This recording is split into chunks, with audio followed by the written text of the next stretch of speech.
taking on a 47-year threat with the courage no other president has had, to great success and great opportunity for preventing Iran from having a nuclear weapon. Despite this, under President Trump, we are restoring the unbreakable might of American manufacturing. We're providing for our warfighters, and we are putting the people and interests of this country first.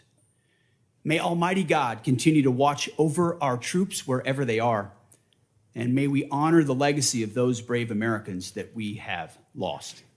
This is our sacred mission, and this is what we will continue to execute on. Thank you, Mr. Chairman. Thank you for that statement, Mr. Secretary. General Kane, you're recognized. Thank you, Chairman Wicker, Ranking Member Reed, members of the committee, and your staff, who we never get to say thanks to. Thanks for having me today. I'm honored to be here alongside the Honorable Pete Hegseth and the Honorable Jay Hurst to testify on the President's fiscal 2027 budget. I'm grateful for the opportunity to testify today, and I'm thankful for your continued partnership and support of our warfighters, defending the homeland and our interests around the world. It's a privilege to speak with you today about the foundation of America's strength, the 2.8 million members of our joint force. And I am continually inspired by the soldiers, sailors, airmen, Marines, Guardians, Coast Guardsmen, and civilians standing the watch for the nation, supported always by their families.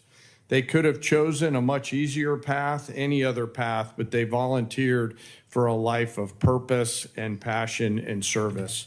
And every single day they rise to meet the nation's challenges, from combat operations to critical support roles, with the courage, tenacity, and grit that keeps our nation strong and secure. I would also like to express my deep gratitude for the 39 members of the Joint Force who've passed in operations, combat, and training during my time as the chairman, and specifically highlight the 14 who've passed in Operation Epic Fury. The Secretary and I are deeply grateful for each of them and their families, and their names will never be forgotten. As the chairman, my duty is to ensure our civilian leadership has a comprehensive range of military options and the associated risks required to make the nation's hardest and most complex decisions. I owe the President, the Secretary, and the Congress the truth at every turn. And my blueprint for this role has always been that of General George C. Marshall. His firm commitment to civilian control and a nonpartisan military remains my constant standard. And I strive to emulate his candor, delivering the facts leaders need to hear, not always what they want to hear. And once a decision is made, executing it with the absolute dedication while keeping the joint force precisely where it should be. That's the demand of our profession. As I sit before you today representing our incredible joint force, I want to emphasize my commitment to this committee and to the Congress. I will always follow General Marshall's steadfast example by providing clear and candid nonpartisan military advice, working together to ensure the military remains squarely focused on one thing: being prepared to deter and, if called upon, fight and win our nation's war. And that is our mission.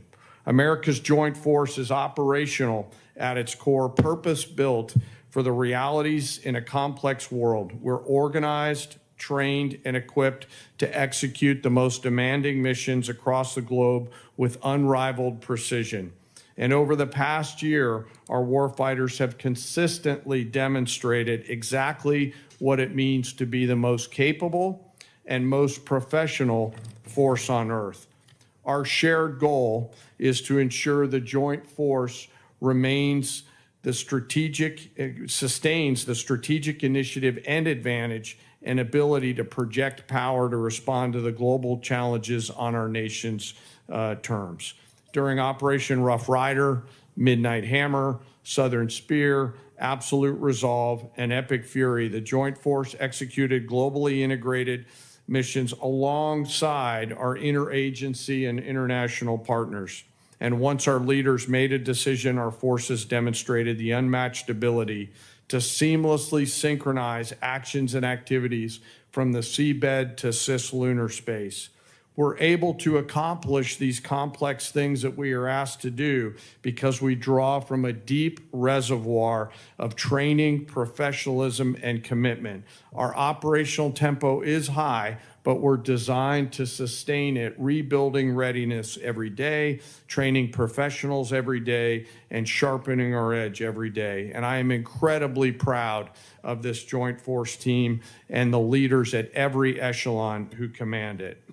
As the chairman said, we are living in a complex environment. Today, I look forward to discussing how we can sustain America's military advantage.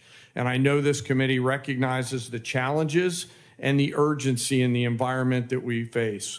We're operating in delicate and dangerous times where risk is scaling, and the complexity of the modern battlefield demands America's constant adaptation, innovation, and partnership with Congress. As a joint force, we're up to the challenge. We're built for this environment. However, our continued success is not guaranteed by our past achievements. We must continue to be forward-looking and innovate together with the Congress. To drive the pace of change and maintain our superiority requires timely, predictable, and sustained investment. And the resources we're going to discuss today are critical to modernizing the joint force and ensuring whatever threats might emerge, we are prepared to defeat them, to protect our interests and defend the nation and win. This president's budget for 2027 supports the Secretary and the Department's goal of reinvigorating, recharging the defense industrial base and the national industrial base, enhancing our readiness and securing our military advantage to ensure that our warfighters are properly armed, globally integrated, and ready while always taking care of our people. And that is what truly sets America's joint force apart from each other, especially the 1.8 million members, enlisted members of our joint force. It is them, the character, the competence of that force that transforms our capabilities into a decisive advantage. And our enlisted force is represented today by the senior enlisted advisor to the chairman, United States Navy Fleet Master Chief Dave Isom, sitting behind me, a teammate who I greatly appreciate and many of you on this committee know from his time in the Indo-Pacific. While we face dynamic and dangerous times, I have absolute trust and confidence in the extraordinary men and women within our joint force who every day execute the missions we ask them to quietly and with precision, and coupled with the American spirit to